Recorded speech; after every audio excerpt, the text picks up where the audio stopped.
Tolong dijelaskan, Ustadz, bagaimana tata cara melakukan nazar yang baik dan benar. Jadi sebelumnya saya mau cerita dulu, Ustadz.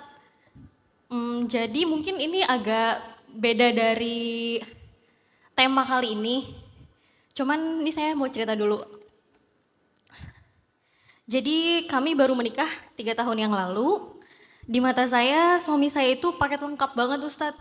Dia bertanggung jawab, dia bekerja keras, dia juga tampan, pinter, asik. Dan saya sama suami itu sama-sama dari keluarga yang selalu support kami. Jadi sampai sekarang pun support keluarga masih sangat kerasa.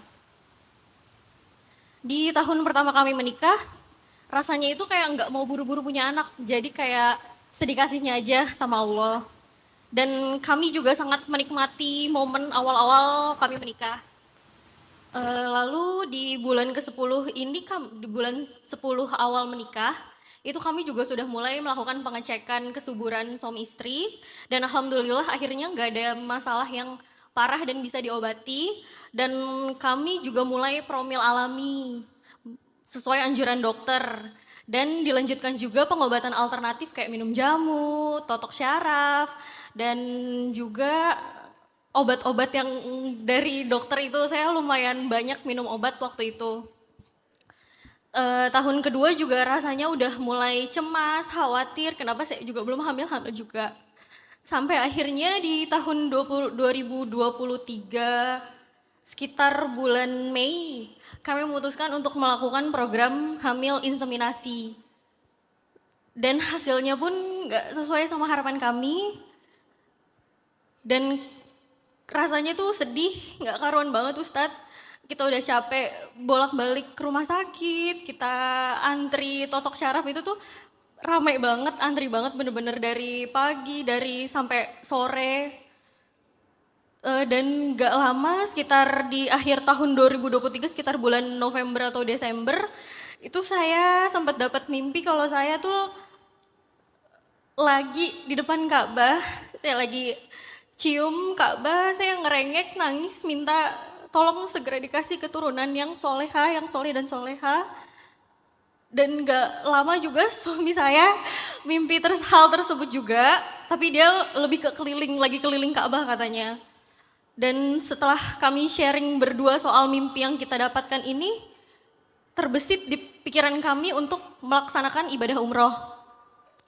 Lalu di tahun 2024 kemarin, kami itu benar-benar belajar mencoba untuk menenangkan diri kami masing-masing dan memutuskan untuk istirahat total dari promil. Jadi kami hanya promil alami aja.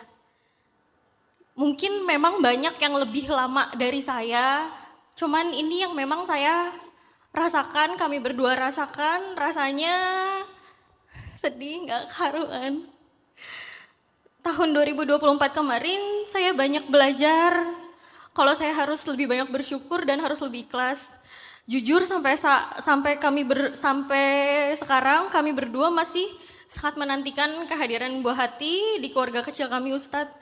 Di awal tahun 2025 ini seperti biasa kami selalu planning untuk 1 tahun ke depan, mau kayak gimana, mau promil lagi atau mau tadi yang terbesit untuk melaksanakan umroh. Jadi saya mau nanya, menurut Ustadz, dan saya masih butuh pencerahan untuk kedua hal ini,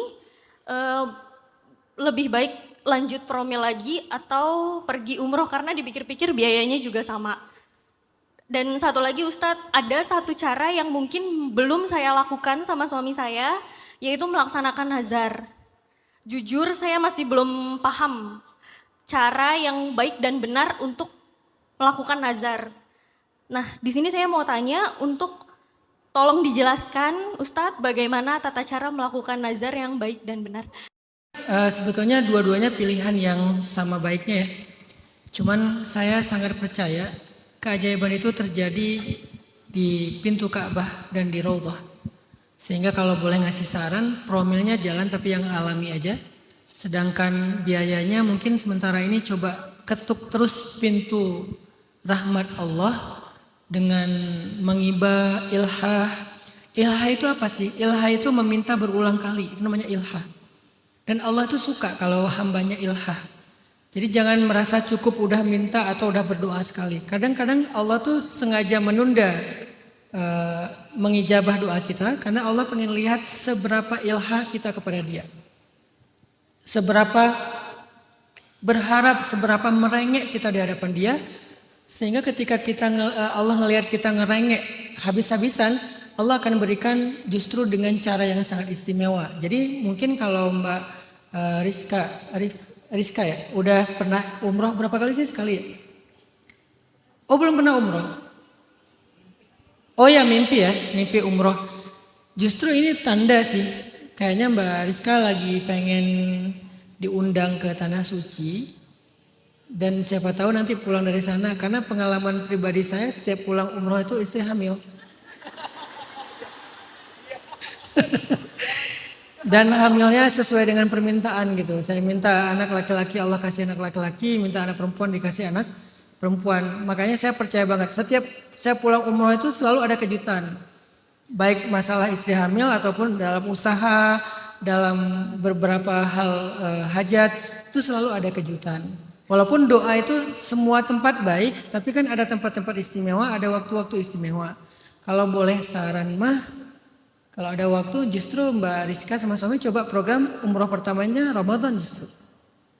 Jadi udah umroh pertama sekalian Ramadan. Kalau memungkinkan ya 10 hari terakhir. Walaupun agak sedikit harus berjuang ya kalau 10 hari terakhir karena ramai banget. Saya udah 2 kali umroh Ramadan 10 hari terakhir itu Masya Allah. Keajaiban terjadi dahsyat sekali apalagi kalau malam 27-nya. Walaupun malam Lailatul Qadar itu bukan hanya 27 tapi seringnya 27 ya. Malam 27-nya khatam Quran di Masjidil Haram. Saya memprogram sendiri. Saya harus malam 27 itu khatam Al-Quran. Plus khatam bareng imam yang sholat tarawihnya kan. Plus saya khatam salawat nariyah 4444 kali.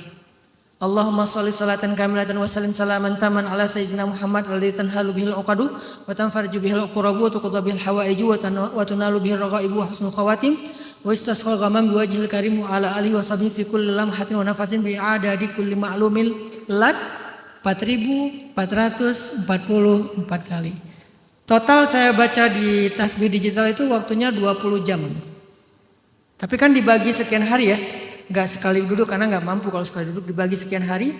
Yang saya targetkan pas malam 27 itu pas tinggal kayak 100 kali terakhir lah gitu. Jadi pas habis qiyam doa sama imam itu kan diwitir tuh.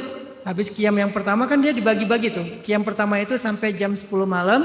Udah gitu istirahat nanti jam setengah 1 malam mulai lagi gitu. Nah itu di antara 2 jeda itu saya selesaikan sholawatnya, khatam Al-Qur'annya. Nanti pas doa witir itu doa khatam sekaligus. Ya khatam Al-Qur'an, ya khatam salawat, ya khatam amalan apa plus sedekah gitu. Malam 27 Ramadan di Masjidil Haram. Yang sholat di Masjidil Haram itu satu kalinya lebih baik daripada 100.000 kali sholat di masjid yang lain. Apalagi kalau sholatnya pada malam Lailatul Qadar yang lebih baik daripada sholat selama 83 tahun. Kebayang gak sih kelipatannya? Maka coba Mbak Rizka kalau bisa di program Ramadan lebih baik, kalau nggak pun nggak apa-apa. Tapi yang terbaiknya justru Ramadan 10 terakhir malam 27 jangan pulang dulu. Kalau bisa pulangnya nanti kalau harus lebaran di Indonesia ya setelah malam 29. Saya selalu pulangnya malam 29 beres witir saya langsung ke Jeddah. Terbangnya habis subuh. Jam 7 terbang dari Jeddah. Jadi saya tetap dapat malam ganjil terakhir di Masjidil Haram. Sampai di sini biasanya suka ada perbedaan Mekah sama Indonesia itu sehari itu. Jadi sampai ke Indonesia pas 1 hari sebelum lebaran. Jadi tetap dapat lebaran di Indonesia kalau harus lebaran di Indonesia. Semoga itu bisa jadi sebuah pilihan yang mendatangkan keajaiban nanti bagi Mbak Rizka dan suami. Allahu a'lam. Sedangkan cara menjalankan nazarnya ya tunggu sampai hal itu terwujud. Jadi nggak bisa didahulukan sekarang dengan menyembelih 4 ekor kambing supaya dapat anak laki-laki, nggak bisa. Dia memang harus nunggu sampai itu terwujud. Tapi kalau boleh saran ke depannya jangan nazar lagi. Mending kita sedekah-sedekah aja. Kenapa? Karena nazar itu walaupun boleh sebetulnya lebih baiknya bukan nazar. Lebih baik ya sedekah aja. Nazar itu kondisi yang sangat darurat. Udah gitu biasanya Allah lebih suka kita sedekah sih daripada nazar ya. Walaupun nazar juga baik.